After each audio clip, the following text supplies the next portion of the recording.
बिस्मिल्लाहिर्रहमानिर्रहीम। अस्सलाम वालेकुम दोस्तों, मैं हूं मोहम्मद अरहम नवीद और अरहम से ह्यूरिस्टिक टॉक्स चैनल में आपको वेलकम करता हूं।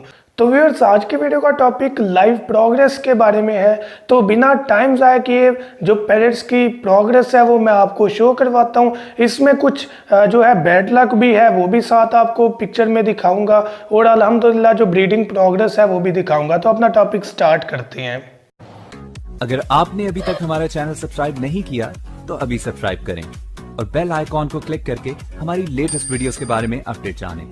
सब्सक्राइब कीजिए और हम आपको लिए चलेंगे आपकी फेवरेट वीडियो की तरफ।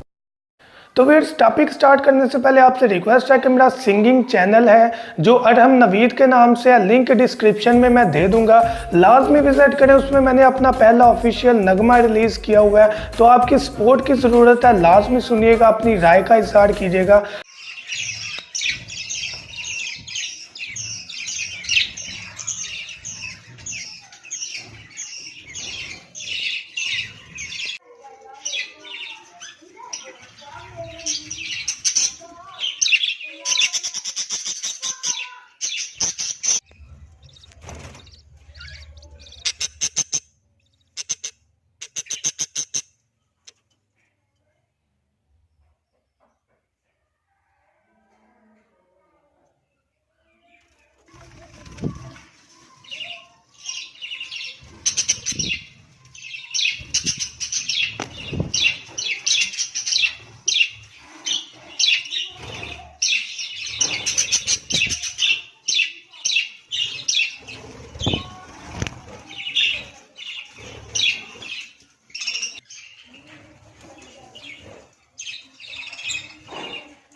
तो आपसे यही रिक्वेस्ट है, एक मेरा जो सिंगिंग चैनल है उसको विजिट करें और दूसरा फेसबुक पेज को भी लाइक करें और वहां पर कांटेक्ट आप कर सकते हैं। तो मैं उम्मीद करता हूं कि आपके लिए ये वीडियो बेनिफिशियल होगी। Thank you so much. दुआ में याद रखिएगा। अल्लाह हाफिज़।